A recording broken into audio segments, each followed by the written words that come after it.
ಉಡಾಯಿಸೋ ಖಾರ ಬಣ್ಣ ರುಚಿಯನ್ನು ನೀಡುತ್ತದೆ. ಮೆಣಸಿನ ಪುಡಿ ಚಿಂದಿ ಉಡಾಯಿಸೋ ಖಾರ ಬಣ್ಣ ರುಚಿ. ಮುಡಾ ನಿವೇಶನ ಹಂಚಿಕೆಯಲ್ಲಿ ಅಕ್ರಮ ಆರೋಪಕ್ಕೆ ಸಂಬಂಧಪಟ್ಟಂತೆ ಇನ್ನೇನು ಕೆಲವೇ ಕ್ಷಣಗಳಲ್ಲಿ ಬಿ ರಿಪೋರ್ಟ್ ಭವಿಷ್ಯ ಪ್ರಕಟ ಆಗುತ್ತೆ. ಲೋಕಾಯುಕ್ತ ಬಿ ರಿಪೋರ್ಟ್ ತಿರಸ್ಕಾರ ಆಗುತ್ತಾ ಅಥವಾ ಅಂಗೀಕಾರ ಆಗುತ್ತಾ? ಇನ್ನೇನು ಕೆಲವೇ ಕ್ಷಣಗಳಲ್ಲಿ ಜನಪ್ರತಿನಿಧಿಗಳ ಕೋರ್ಟ್ನಿಂದ ಆದೇಶ ಪ್ರಕಟ ಆಗುತ್ತೆ. ಸಿಎಂ ಸಿದ್ದರಾಮಯ್ಯನವರ ಮುಡಾ ಕೇಸಿಗೆ ಸಂಬಂಧಪಟ್ಟಂತೆ ಈಗಾಗಲೇ ಒಂದಷ್ಟು ವಾದ ಪ್ರತಿವಾದಗಳನ್ನು ಆಲಿಸಿದ್ದಾಗಿದೆ. ಈಗಾಗಲೇ ಲೋಕಾಯುಕ್ತ ಅಧಿಕಾರಿಗಳು ಬಿ ರಿಪೋರ್ಟ್ ಕೊಟ್ಟಿದ್ರು. ಈಗ ನ್ಯಾಯಾಧೀಶರು ಏನ್ ತೀರ್ಮಾನ ಮಾಡ್ತಾರೆ, ಏನ್ ಆದೇಶ ಕೊಡ್ತಾರೆ ನೋಡ್ಬೇಕಿದೆ. ನ್ಯಾಯಾಧೀಶ ಸಂತೋಷ್ ಗಜಾನನ ಭಟ್ ಅವರಿಂದ ಆದೇಶ ಪ್ರಕಟ ಆಗುತ್ತೆ. ಲೋಕಾಯುಕ್ತ ಬಿ ರಿಪೋರ್ಟ್ನನ್ನ ಪ್ರಶ್ನೆ ಮಾಡಿದ್ರು ಇಡಿ ಅಧಿಕಾರಿಗಳು. ಸ್ನೇಹಮಯಿ ಕೃಷ್ಣರಿಂದ ಕೂಡ ತಕರಾರು ಅರ್ಜಿ ಸಲ್ಲಿಕೆ ಆಗಿದೆ. ಹಾಗಾಗಿ ಇವತ್ತು ಕೋರ್ಟ್ನಲ್ಲಿ ಏನು ತೀರ್ಪು ಪ್ರಕಟ ಆಗುತ್ತೆ ಅದರತ್ತ ಇಡೀ ರಾಜ್ಯವೇ ಚಿತ್ತವನ್ನ ನೆಟ್ಟಿದೆ. ಲೋಕಾಯುಕ್ತ ಅಧಿಕಾರಿಗಳೇನೋ ಸಿಎಂ ಸಿದ್ದರಾಮಯ್ಯ ಅವರ ಪತ್ನಿ ಪಾರ್ವತಿ, ಮಲ್ಲಿಕಾರ್ಜುನ್ ಸ್ವಾಮಿ, ದೇವರಾಜು ಅವರಿಗೆ ಕ್ಲೀನ್ ಚಿಟ್ ಕೊಟ್ಬಿಟ್ಟಿದ್ದಾರೆ. ಬಿ ರಿಪೋರ್ಟ್ ಸಲ್ಲಿಕೆ ಆಗಿದೆ. ಬಟ್ ಆ ಬಿ ರಿಪೋರ್ಟ್ ಅನ್ನೇ ಪ್ರಶ್ನೆ ಮಾಡಿ ಇಡಿ ಅಧಿಕಾರಿಗಳು ಅರ್ಜಿಯನ್ನ ಹಾಕೊಂಡಿದ್ರು, ಆಕ್ಷೇಪ ವ್ಯಕ್ತಪಡಿಸಿದ್ರು. ಲೋಕಾಯುಕ್ತ ಪೊಲೀಸರ ಪರ ಈಗಾಗಲೇ ವಕೀಲ ವೆಂಕಟೇಶ್ ಅರಬಟ್ಟಿ ಅವರು ವಾದವನ್ನ ಮಂಡಿಸಿದ್ದಾರೆ. ಈ ಇಡಿ ಅಧಿಕಾರಿಗಳು ಏನು ರಿಪೋರ್ಟ್ ಕೊಟ್ಟಿದ್ರು, ಡಾಕ್ಯುಮೆಂಟ್ಸ್ ಕೊಟ್ಟಿದ್ರು, ಅದರ ಪರಿಗಣನೆ ಮಾಡಿನೇ ನಾವು ಬಿ ರಿಪೋರ್ಟ್ ಕೊಟ್ಟಿದ್ದೀವಿ ಅಂತ ವಾದಿಸಿದ್ರು. ಆದರೆ ಈಗ ಅದಕ್ಕೆ ಸಂಬಂಧಪಟ್ಟಂತೆ ಇವತ್ತು ಜನಪ್ರತಿನಿಧಿಗಳ ನ್ಯಾಯಾಲಯದಿಂದ ಆದೇಶ ಪ್ರಕಟ ಆಗುತ್ತೆ. ಹಾಗಾದ್ರೆ ಲೋಕಾಯುಕ್ತ ಅಧಿಕಾರಿಗಳು ಕೊಟ್ಟಿರುವಂತ ಬಿ ರಿಪೋರ್ಟ್ ಸರಿಯಾಗಿದೆ ಅಂತ ಅದನ್ನ ಪುರಸ್ಕಾರ ಮಾಡ್ತಾರಾ ಅಥವಾ ತಿರಸ್ಕಾರ ಆಗುತ್ತಾ? ಅದನ್ನೇ ಅಂಗೀಕಾರ ಮಾಡೋದ್ರ ಮೂಲಕ ಸಿಎಂ ಸಿದ್ದರಾಮಯ್ಯನವ್ರಿಗೆ ಏನಾದ್ರೂ ಬಿಗ್ ರಿಲೀಫ್ ಸಿಗುತ್ತಾ?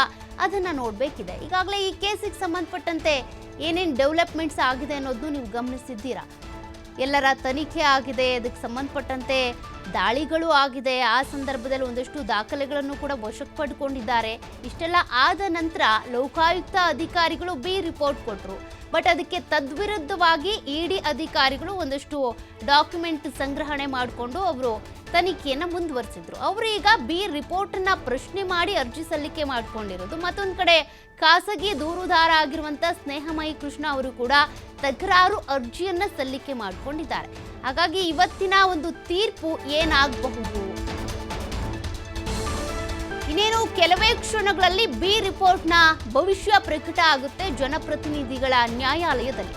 ಕೋರ್ಟ್ಗೆ ಸಿಎಂ ಸಿದ್ದರಾಮಯ್ಯ ಪರ ವಕೀಲರೇನಿದ್ದಾರೆ ಅವರು ಆಗಮಿಸಿದ್ದಾರೆ.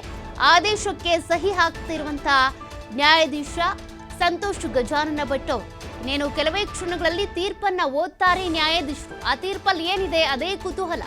ಕೆಲವೇ ಕ್ಷಣಗಳಲ್ಲಿ ತೀರ್ಪು ಪ್ರಕಟ ಆಗುತ್ತೆ. ಆ ತೀರ್ಪಿನಲ್ಲಿ ಏನ್ ಬರ್ದಿರೋದು, ಆ ತೀರ್ಪನ್ನ ಈಗಾಗಲೇ ಬರೀತಾ ಇದ್ದಾರೆ ನ್ಯಾಯಾಧೀಶ ಗಜಾನನ ಭಟ್ ಅವರು. ಹಾಗಾಗಿ ಈ ತೀರ್ಪು ಪ್ರಕಟ ಆದ ತಕ್ಷಣ ಒಂದಷ್ಟು ಬೆಳವಣಿಗೆಗಳಾಗುತ್ತೆ. ಅಂದ್ರೆ ಆ ರಿಪೋರ್ಟ್ ಅನ್ನ ಅಂಗೀಕಾರ ಮಾಡ್ತಾರೋ ತಿರಸ್ಕಾರ ಮಾಡ್ತಾರೋ, ಬಿ ರಿಪೋರ್ಟ್ಗೆ ಸಂಬಂಧಪಟ್ಟಂತೆ ಏನ್ ಆದೇಶ ಬರುತ್ತೆ ಅದೇ ಸದ್ಯಕ್ಕಿರುವಂತ ಕುತೂಹಲ. ಸಿಎಂ ಸಿದ್ದರಾಮಯ್ಯನವರ ಪರವಾಗಿ ಆದೇಶ ಬರುತ್ತಾ ಅಥವಾ ಇಡಿ ಅಧಿಕಾರಿಗಳು ಪ್ರಶ್ನೆ ಮಾಡಿರೋ ರೀತಿಯಾಗಿ ಈ ಒಂದು ಬಿ ರಿಪೋರ್ಟ್ ಏನಿದೆ ಅದನ್ನ ತಿರಸ್ಕಾರ ಮಾಡಲಾಗುತ್ತಾ? ಆದೇಶಕ್ಕೆ ಈಗ ಸಹಿ ಹಾಕ್ತಾ ಇದ್ದಾರೆ ನ್ಯಾಯಾಧೀಶ ಸಂತೋಷ್ ಗಜಾನನ ಭಟ್ ಅವರು. ಇನ್ನೇನು ಕೆಲವೇ ಕ್ಷಣಗಳಲ್ಲಿ ಆ ಆದೇಶವನ್ನ ಓದ್ತಾರೆ. ಸಿಎಂ ಸಿದ್ದರಾಮಯ್ಯನವರ ಪರ ವಕೀಲರು ಈಗಾಗಲೇ ಕೋರ್ಟ್ಗೆ ಬಂದಿದ್ದಾರೆ. ನ್ಯಾಯಾಧೀಶರು ಆದೇಶವನ್ನ ಬರಿತಾ ಇದ್ದಾರೆ. ಆ ಆದೇಶದಲ್ಲಿ ಹಾಗಾದ್ರೆ ಏನಿದೆ? ಸಿಎಂ ಸಿದ್ದರಾಮಯ್ಯನವರಿಗೆ ಬಿಗ್ ಶಾಕ್ ಎದುರಾಗಿದೆ. ಬಿ ರಿಪೋರ್ಟ್ಗೆ ಸಂಬಂಧಪಟ್ಟಂತೆ ಸಿಎಂ ಸಿದ್ದರಾಮಯ್ಯನವರಿಗೆ ಎದುರಾಗಿರುವಂತಹ ಬಿಗ್ ಶಾಕ್ ಇದು. ಈಗಾಗಲೇ ಬಿ ರಿಪೋರ್ಟ್ ಅಂಗೀಕಾರ ಆಗುತ್ತೋ ತಿರಸ್ಕಾರ ಆಗುತ್ತೋ ಅನ್ನುವಂಥ ಪ್ರಶ್ನೆ ಇತ್ತು. ಈ ರಿಪೋರ್ಟಿಗೆ ಸಂಬಂಧಪಟ್ಟಂತೆ ತನಿಖೆ ಮುಂದುವರಿಸೋದಕ್ಕೆ ಅಂತ ಕೋರ್ಟ್ ಸೂಚನೆಯನ್ನ ಕೊಟ್ಟಿದೆ.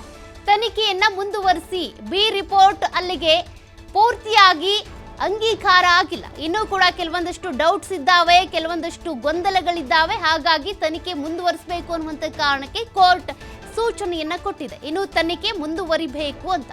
ಏನು ಕ್ಲೀನ್ ಚಿಟ್ ಕೊಟ್ಟಿದ್ರು ಅದೇ ಅಂತಿಮ ಅಲ್ಲ.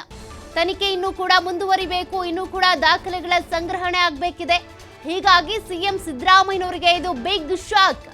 ಪೂರ್ತಿಯಾಗಿ ಬಿ ರಿಪೋರ್ಟ್ ಅಂಗೀಕಾರ ಆಗುತ್ತೆ ಅಂತ ಅಂದ್ಕೊಂಡಿದ್ರು, ಬಟ್ ಆಗಿಲ್ಲ. ತನಿಖೆ ಮುಂದುವರಿಸಿ ಅಂತ ಜನಪ್ರತಿನಿಧಿಗಳ ನ್ಯಾಯಾಲಯ ಆದೇಶವನ್ನ ಕೊಟ್ಟಿದೆ. ಅಲ್ಲಿಗೆ ಇನ್ನೂ ಕೂಡ ತನಿಖೆಯನ್ನ ಫೇಸ್ ಮಾಡಬೇಕಿದೆ. ಸಿಎಂ ಸಿದ್ದರಾಮಯ್ಯ ಅವರ ಪತ್ನಿ ಪಾರ್ವತಿ ಇರಬಹುದು, ಜೊತೆಗೆ ಮಲ್ಲಿಕಾರ್ಜುನ್ ಸ್ವಾಮಿ, ದೇವರಾಜು, ಲೋಕಾಯುಕ್ತ ಪೊಲೀಸರಿಗೆ ಕೋರ್ಟ್ ಸೂಚನೆಯನ್ನ ಕೊಟ್ಟಿದೆ, ತನಿಖೆಯನ್ನ ಮುಂದುವರಿಸಿ ಅಂತ. ಕ್ಲೀನ್ ಚಿಟ್ ಏನ್ ಕೊಟ್ಟಿದ್ರಲ್ಲ ಅದು ಅಂಗೀಕಾರ ಆಗಿಲ್ಲ, ಬದಲಿಗೆ ಇನ್ನೂ ತನಿಖೆ ನಡಿಬೇಕು ಅಂತ. ಹಾಗಾದ್ರೆ ಲೋಕಾಯುಕ್ತ ಅಧಿಕಾರಿಗಳು ನಡೆಸಿದ್ದಂತ ತನಿಖೆಯಲ್ಲಿ ಅಥವಾ ಅವ್ರು ಕೊಟ್ಟಿದ್ದಂತ ರಿಪೋರ್ಟ್ನಲ್ಲಿ ಏನಾದ್ರೂ ಲೂಪ್ ಹೋಲ್ಸ್ ಇದೆಯಾ? ಅದಕ್ಕೆ ಸಂಬಂಧಪಟ್ಟಂತೆ ನ್ಯಾಯಾಧೀಶರು ಓದಿದ ನಂತರನೇ ಹಾಗಾದ್ರೆ ಈ ಸೂಚನೆ ಕೊಟ್ಟಿರೋದಾ? ಅವ್ರಿಗೇನು ಕೋರ್ಟ್ ಸೂಚನೆ ಕೊಡುತ್ತಲ್ಲ, ಒಂದು ಲೆಟರ್ ಕೊಡುತ್ತಲ್ಲ, ಅದ್ರಲ್ಲಿ ಗೊತ್ತಾಗುತ್ತೆ ಏನ್ ಕಾರಣಗಳು ಅಂತ. ಕಾರಣಗಳನ್ನ ಕೊಟ್ಟಿರ್ತಾರೆ, ಯಾಕಾಗಿ ಅಂಗೀಕಾರ ಆಗಿಲ್ಲ, ಏನೇನು ತನಿಖೆ ಆಗಬೇಕು, ಎಲ್ಲೆಲ್ಲಿ ಏನೇನು ಮಾಹಿತಿಗಳು ಮಿಸ್ ಆಗಿದೆ.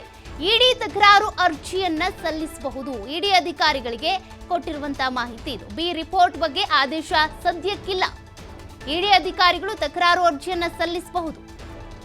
ಸದ್ಯಕ್ಕೆ ಬಿ ರಿಪೋರ್ಟ್ಗೆ ಸಂಬಂಧಪಟ್ಟಂತೆ ಆದೇಶ ಪ್ರಕಟ ಆಗಿಲ್ಲ, ನೀವಿನ್ನೂ ತನಿಖೆಯನ್ನ ಮುಂದುವರಿಸಿ ಅಂತ.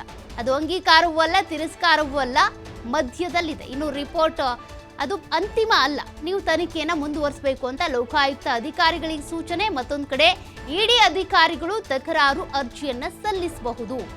ಬಿ ರಿಪೋರ್ಟ್ ಬಗ್ಗೆ ಅಂತೂ ಸದ್ಯಕ್ಕೆ ಆದೇಶ ಇಲ್ಲ ಅಂತ.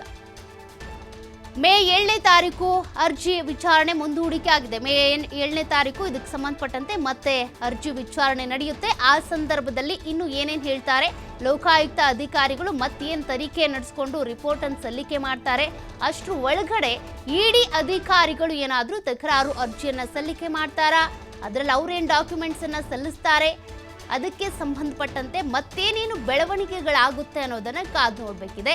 ಸದ್ಯಕ್ಕಂತೂ ಸಿಎಂ ಸಿದ್ದರಾಮಯ್ಯನವರಿಗೆ ಇದು ಒಂದು ರೀತಿ ಬಿಗ್ ಶಾಕ್. ಮತ್ತೆ ತನಿಖೆಯನ್ನ ಫೇಸ್ ಮಾಡಲೇಬೇಕು. ತನಿಖೆ ಮುಂದುವರಿಸಿ ಅಂತ ಲೋಕಾಯುಕ್ತ ಅಧಿಕಾರಿಗಳಿಗೆ ಜನಪ್ರತಿನಿಧಿಗಳ ನ್ಯಾಯಾಲಯದಿಂದ ಸೂಚನೆ ಸಿಕ್ಕಿದೆ. ಹಾಗಾಗಿ ತನಿಖೆ ಮತ್ತೆ ಶುರುವಾಗುತ್ತೆ. ಎಲ್ಲೆಲ್ಲಿ ಏನೇನು ಡಾಕ್ಯುಮೆಂಟ್ಸ್ ಮಿಸ್ ಆಗಿದ್ದಾವೆ, ಯಾವ ತನಿಖೆಯಲ್ಲಿ ಏನೇನು ಲೂಪ್ ಹೋಲ್ಸ್ ಇದೆ, ಯಾರ್ಯಾರನ್ನ ಮತ್ತೆ ಯಾವ ರೀತಿಯಾಗಿ ತನಿಖೆ ಮಾಡಬೇಕು, ಅದೆಲ್ಲದಕ್ಕೂ ಸಂಬಂಧಪಟ್ಟಂತೆ ಲೋಕಾಯುಕ್ತ ಅಧಿಕಾರಿಗಳು ಮುಂದಿನ ಸ್ಟೆಪ್ ಇಡಬೇಕಿದೆ. ಇನ್ನು ಇಡಿ ಅಧಿಕಾರಿಗಳು ತಕರಾರು ಅರ್ಜಿ ಸಲ್ಲಿಸಬಹುದು ಅಂತ ನ್ಯಾಯಾಲಯ ಹೇಳಿದೆ. ಅಂದ್ರೆ ಇಲ್ಲಿವರೆಗೂ ಕೂಡ ಇಡಿ ಅಧಿಕಾರಿಗಳು ಯಾಕೆ ಇಲ್ಲಿ ಇನ್ವಾಲ್ವ್ ಆಗಿದ್ದಾರೆ, ಇಲ್ಲೇನಾದ್ರೂ ಮನಿ ಲಾಂಡ್ರಿಂಗ್ ಆಗಿದೆಯಾ, ಇಲ್ವಲ್ವಾ, ಅವ್ರು ಯಾಕೆ ಮೂಗು ತೋರಿಸ್ತಿದ್ದಾರೆ ಅನ್ನುವಂಥ ಒಂದು ಪ್ರಶ್ನೆ ಸಹಜವಾಗಿಯೇ ಇತ್ತು. ಈಗ ಜನಪ್ರತಿನಿಧಿಗಳ ನ್ಯಾಯಾಲಯದಿಂದನೇ ಬಂದಿರುವಂಥ ಆದೇಶ ಇದು. ಇಡಿ ಅಧಿಕಾರಿಗಳು ತಕರಾರು ಅರ್ಜಿಯನ್ನ ಸಲ್ಲಿಕೆ ಮಾಡಬಹುದು ಅಂತ. ಹಾಗಾಗಿ ಇಡಿ ಅಧಿಕಾರಿಗಳು ತಕರಾರು ಅರ್ಜಿಯನ್ನ ಸಲ್ಲಿಕೆ ಮಾಡಿದ್ರೆ ಏನೇನು ಅಂಶಗಳನ್ನ ಅವ್ರಿಟ್ಕೊಂಡು ವಾದ ಮಂಡಿಸ್ತಾರೆ ಅದನ್ನು ಕೂಡ ನೋಡಬೇಕಾಗುತ್ತೆ. ಸದ್ಯಕ್ಕೆ ಈಗಾಗಲೇ ಇಡಿ ಅಧಿಕಾರಿಗಳು 27 ದಾಖಲೆಗಳನ್ನ ಕೊಟ್ಟಿದ್ರು. ಅದರಲ್ಲಿ 59 ಪುಟಗಳ ದಾಖಲೆ ಇದ್ದಿದ್ದು. ಇನ್ನು ದೋಷಾರೋಪ ಪಟ್ಟಿ ಕೂಡ ಸಲ್ಲಿಕೆ ಆಗಿತ್ತು. ಪೇಜ್ ನಂಬರ್ 646ರಿಂದ ಇದಕ್ಕೆ ಸಂಬಂಧಪಟ್ಟಂತೆ ಅವರು ಒಂದಷ್ಟು ಮಾಹಿತಿಯನ್ನ ಕೊಟ್ಟಿದ್ರು.